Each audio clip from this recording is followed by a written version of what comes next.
జట్టును ఎలా నడిపించాలో తెలిసిన క్రికెటర్ ధోని.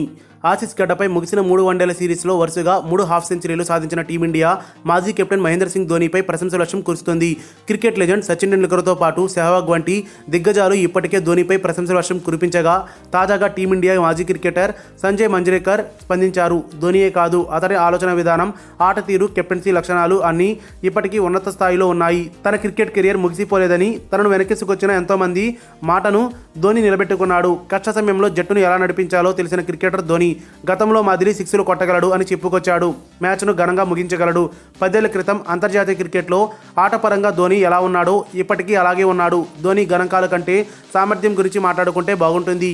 ఇంకో 10 ఏళ్ల తర్వాత కూడా ధోని ఇలాగే ఉంటాడు అని మంజ్రేకర్ ప్రశంసల వర్షం కురిపించాడు. ఆస్ట్రేలియాతో మెల్బోర్న్ వేదికగా శుక్రవారంతో ముగిసిన 3 వన్డేల సిరీస్లో హ్యాట్రిక్, హాఫ్ సెంచరీలు బాదిన ధోని 193 పరుగులతో టాప్ స్కోరర్గా నిలిచిన సంగతి తెలిసిందే.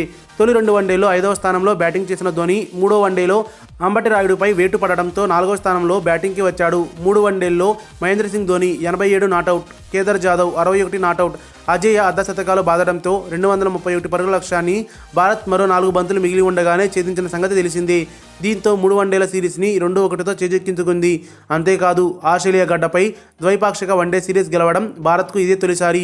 ఒక ఫార్మాట్లో కూడా సిరీస్ కోల్పోకుండా ఆసీస్ పర్యటనను ముగించిన తొలి జట్టుగా టీమిండియా అరుదైన ఘనత సాధించింది.